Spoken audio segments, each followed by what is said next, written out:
This is the IELTS listening test.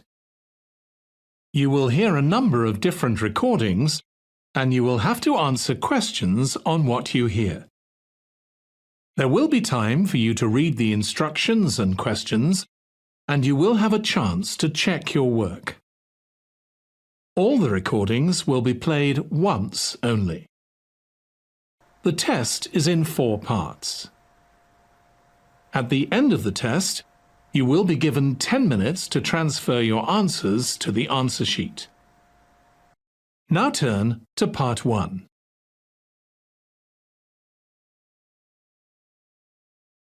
Part 1.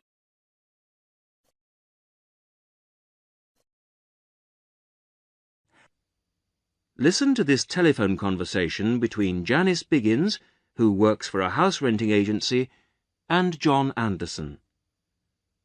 First, you have some time to look at questions 1 to 6.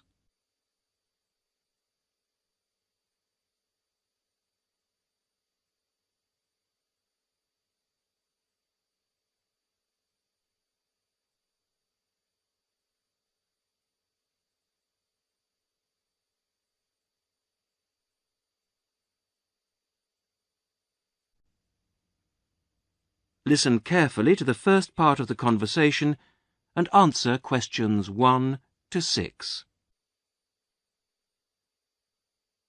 Hello, Flagstone. Oh, hello. Is that Flagstone Properties? Yes, that's right. Flagstone here. How can I help you? Hello. I'm ringing just to make inquiries about renting a house. My name's John Anderson. Yes, Mr. Anderson. What sort of thing were you looking for? 2-bedroom house with garden. Well, yes, sir, that shouldn't be any problem. Just to let you know that our main areas, the main areas we deal with are the city centre itself. City centre, And the north suburbs. Oh, well, we were most interested in the northern areas, actually. Right, yes. What sort of price were you thinking of? Well, could you give me some idea? Certainly. It really ranges from £250 per month. Only £250? Yes, to about £500, depending on a number of different factors. Oh, what does it depend on?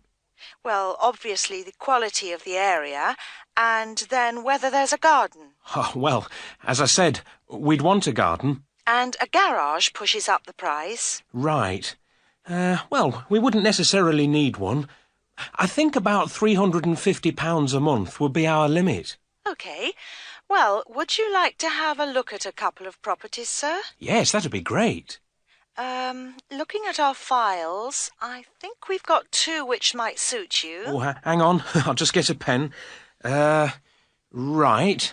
OK, well, there's one on West Park Road, which is £325 a month.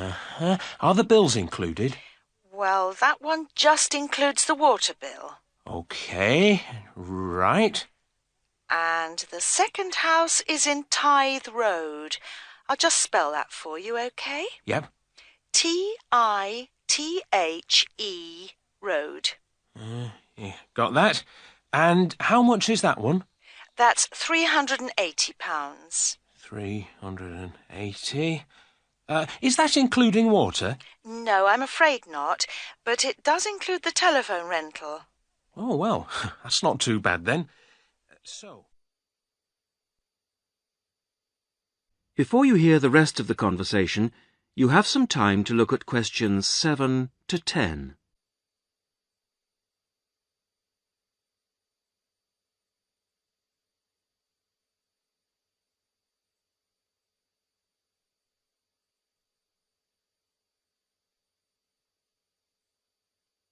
Now listen and answer questions 7 to 10.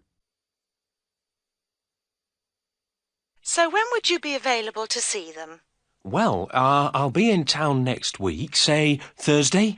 No, I'm sorry, we don't have any availability for Thursday. How about Wednesday afternoon? OK. That's fine. Would 5 be OK? Yes, fine. 5 o'clock it is. Just come to the Flagstone offices. Oh, before I forget, What sort of things do I need to get done, to rent with you? Well, the most important thing is a letter from your bank. No problem. And then a reference letter from your employer. Yes, that's okay. Great. And then we would need you to give 2 weeks' notice of moving in. Right, 2 weeks' notice. And what about a deposit? That's 1 month's rent, whatever the amount is. OK. 1 month. Is that it? No, sorry, one more. You will have to pay for the contract. Oh, yes, I'd forgotten about that. OK, fine. So I'll start arranging those, and I'll see you next week. Yes. Thanks very much. Bye. Goodbye.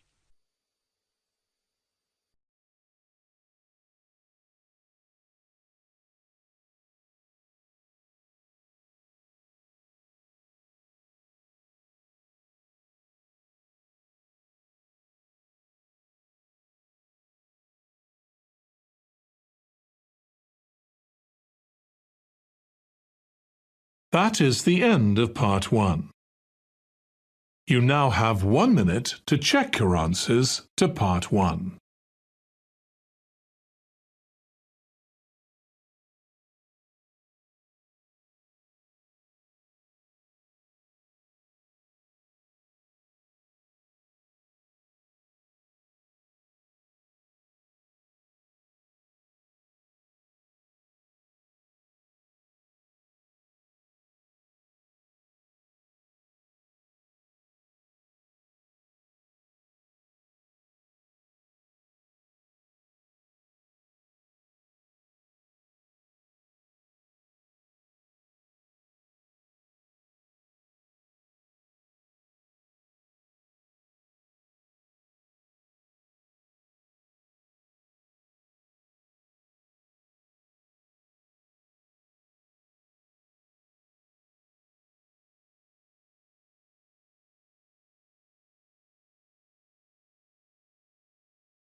Part 2.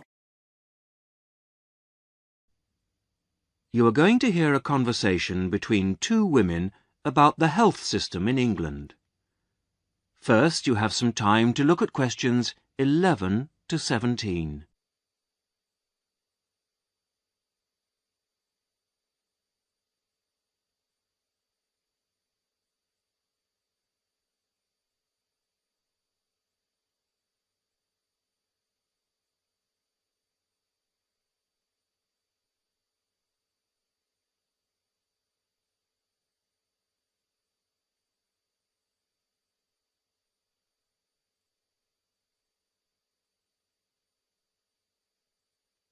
Now listen to the first part of the conversation and answer questions 11 to 17.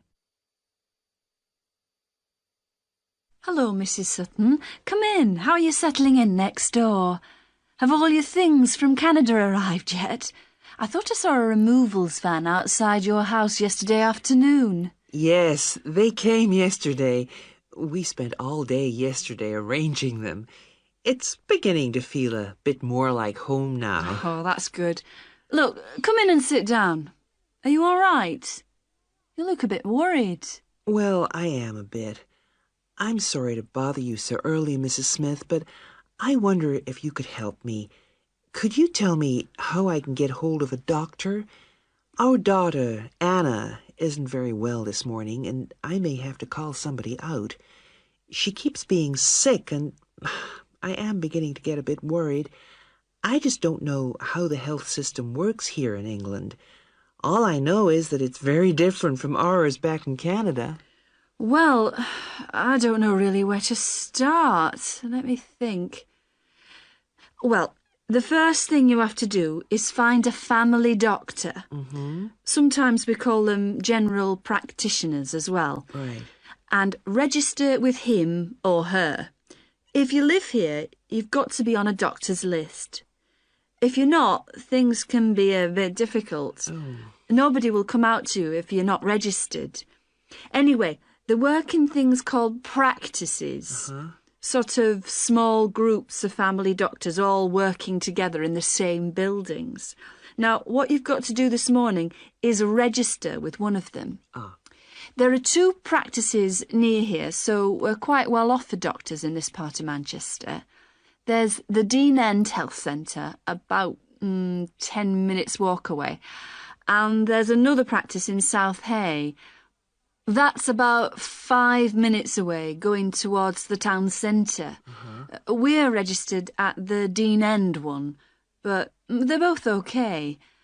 There are about 6 doctors in our practice and 4 in the other, so ours is quite big in comparison, and the building and everything's a bit more modern. South A is a bit old-fashioned, but the doctors are okay. Their only problem is that they don't have a proper appointment system. Sometimes you have to wait for ages there to see someone. Anyway, you go to the receptionist in whichever health centre and ask her to register you with a doctor there. You have to fill in a form, but it doesn't take long. Ours is called Dr. Jones, and we've been going to him for years, ever since we moved here 15 years ago. I wouldn't say he's brilliant, but I suppose he's all right, really. We're used to him now. They say he's very good with elderly people, but he does tend to get a bit impatient with children. Listen, the one who's supposed to be really good with small children is Dr. Shaw. I've heard lots of people say that. She's young and she's got small children of her own, so you could try registering with her. And if her list's full, I heard somebody say the other day that there's a really nice young doctor at South Hay, a Dr. Williams. He holds special clinics for people with back trouble, but that's not really your problem, is it? Now you have some time to look at questions 18 to 20.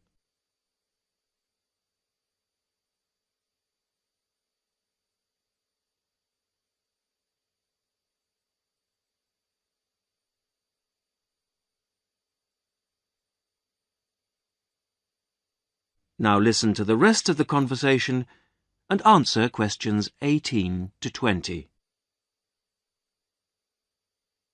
If you want a doctor to visit you at home, you have to ask for a home visit. You're supposed to do that before 10:30 in the morning, but obviously if it's an emergency, you can phone at any time, night or day.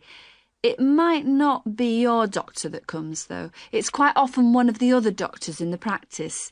It doesn't really seem to make much difference. Right. Otherwise, you make an appointment to see your doctor at the health centre. You usually get seen the same day. Not always, of course, but usually, as I say. They hold surgeries between 9 and 11:30 every weekday, and from 4 to 6:30 Monday to Thursday. Saturdays are only for emergencies. I see. When the doctor sees you, he gives you a prescription. He writes what medication you need on it, and you take it to a chemist shop. There's one opposite the centre. If it's for a child under 16, you don't have to pay, so if it's for Anna, there's no problem. The same thing goes if you're unemployed or retired, or if you're pregnant. Just as well, because it's not cheap. You pay the same price for each item the doctor has prescribed. At the moment, it's something like £5 per item. So you pay for the medication, but the consultation with the doctor doesn't cost you anything. It's completely free as long as you're a resident here. You're going to be here for 3 years, aren't you? So, there shouldn't be any question of you paying anything to see the doctor. So that's one less problem to worry about. Look, Mrs. Sutton, if you want, I'll sit with your daughter for half an hour if you want to go down to the health centre to register. It's no trouble, really, don't worry. Are you sure you wouldn't mind? That would really help me a lot. I'll ask them if they can send someone round later to see Anna. I think I'll try the Dean End Centre. Good idea. Don't worry about Anna. Right. I'll be back as soon as I can.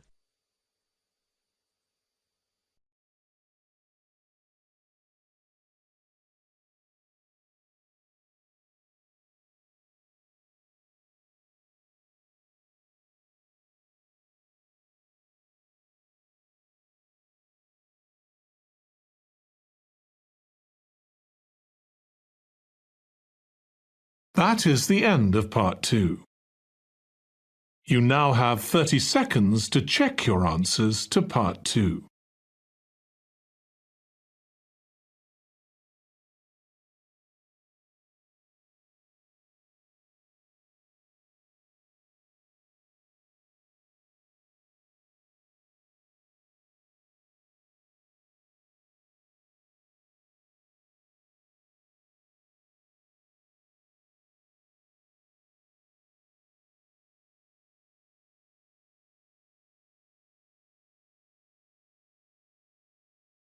Part 3. You're going to hear a university tutor interviewing a candidate for a place on a postgraduate diploma course in teaching geography. First, you have some time to look at questions 21 to 27.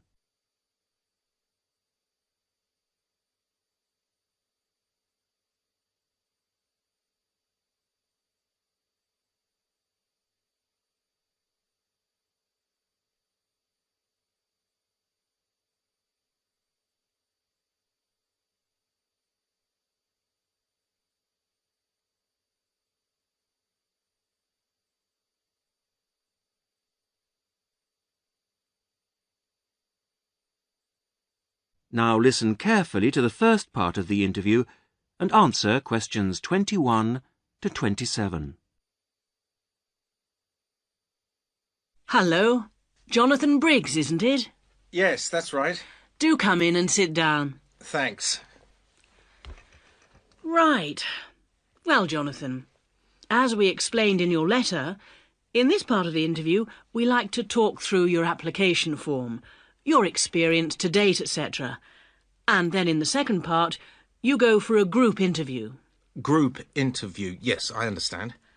So, your first degree was in economics? Yes, but I also did politics as a major strand. And you graduated in 1989. And I see you've been doing some teaching. Yes, I worked as a volunteer teacher in West Africa.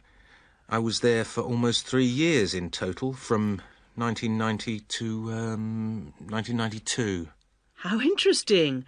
What organisation was that with? It's not one of the major ones. It's called Teach South. Oh, right.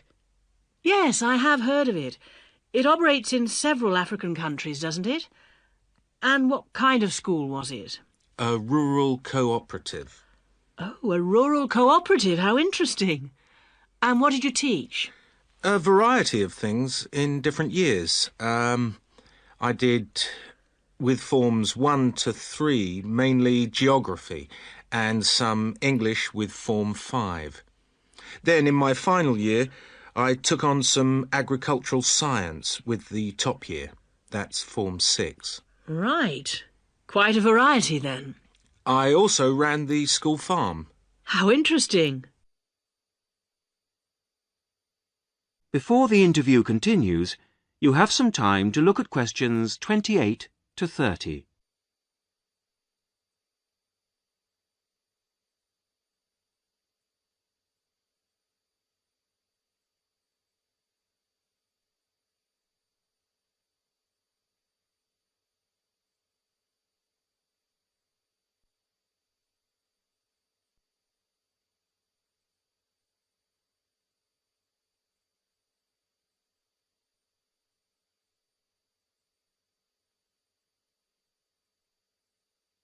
Now listen to the rest of the interview and answer questions 28 to 30. And how did you find the whole experience? I'll be honest with you. At the end of the first year, I really wanted to leave and come home. Oh, why was that? Well, I was very homesick at first and missed my family. Oh, yes, I can understand that. And I also found it frustrating to have so few teaching resources. But I did decide to stay, and in the end I extended my tour to a 3rd year. Right. Things must have looked up then. Yes, we set up a very successful project, breeding cattle to sell locally. Really? And then, after a lot of hard work, we finally got funds for new farm buildings. And you wanted to see things through? Uh-huh. And that's why you want to train to teach geography? Yes. I've had a couple of jobs since then, but I now realise I like teaching best. And I chose geography because it's my favourite subject. And also because I think it has so many useful applications. Well, you certainly have had some interesting work experience. I'll ask you now to go on to the next stage of the interview.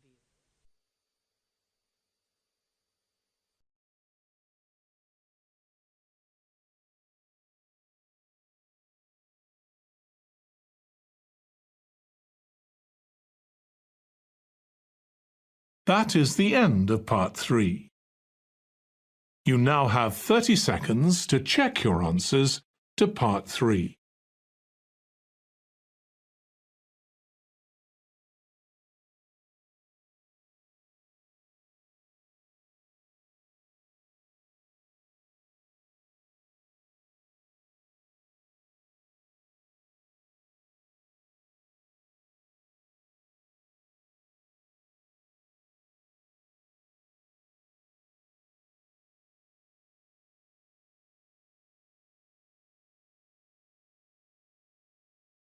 Part 4.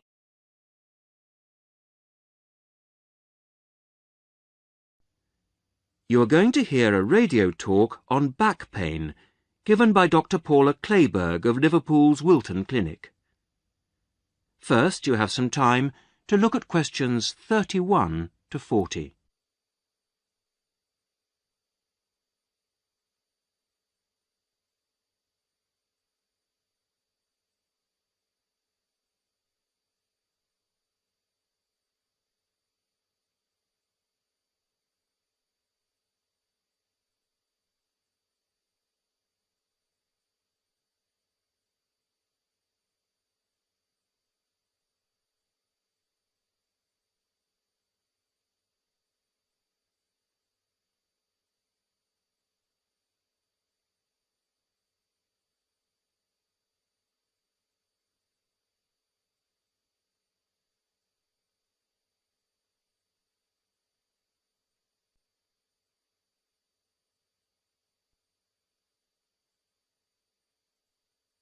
Now listen carefully to the talk and answer questions 31 to 40.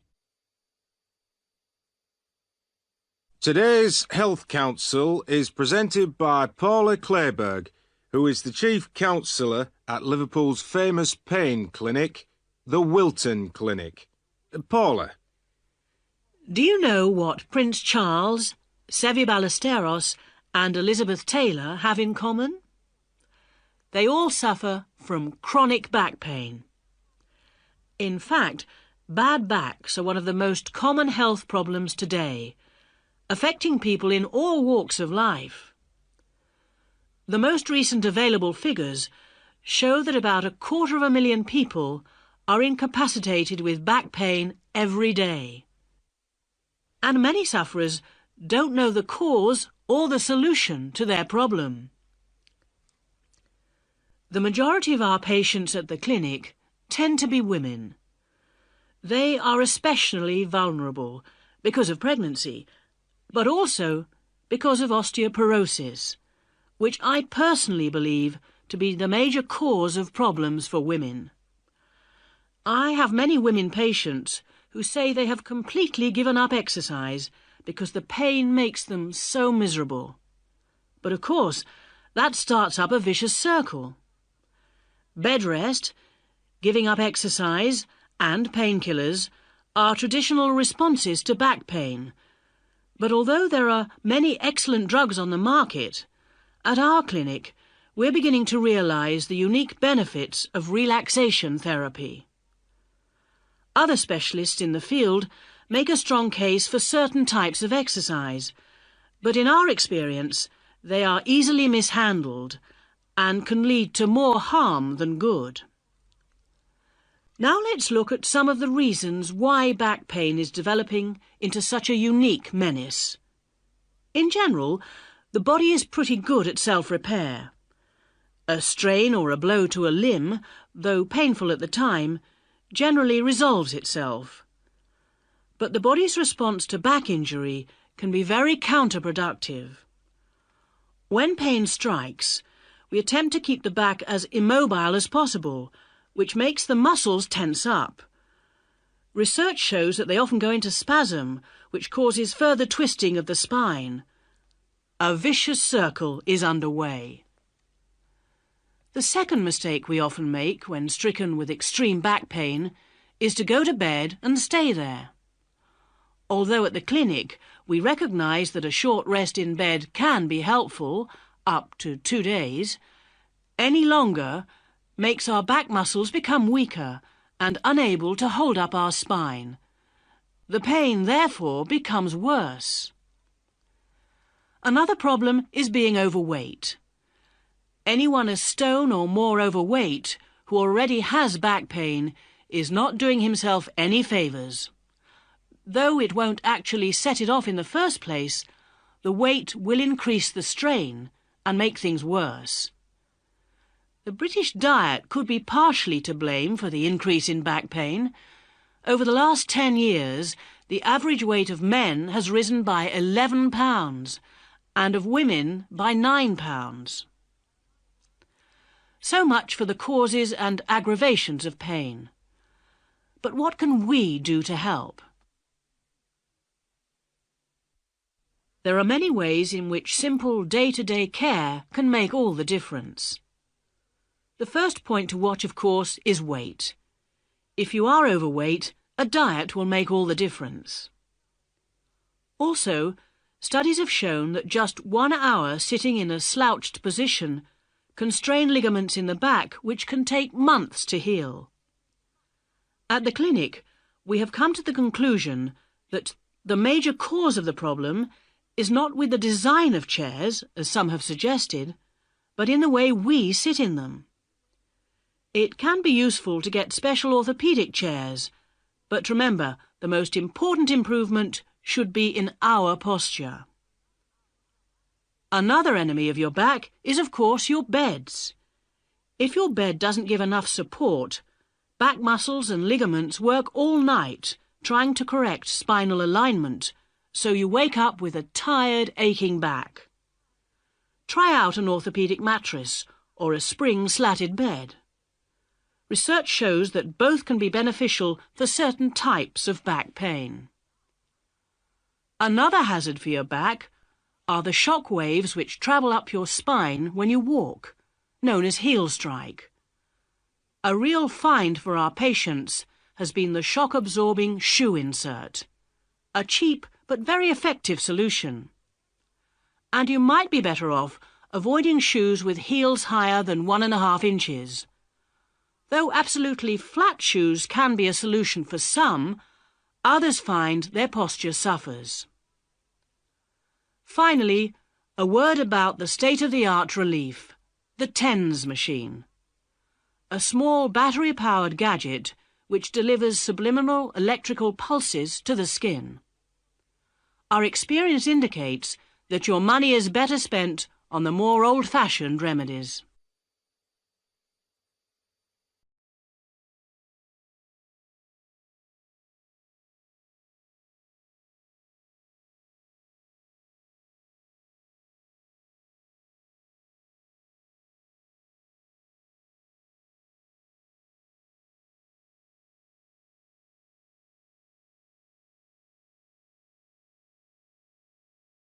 That is the end of Part 4.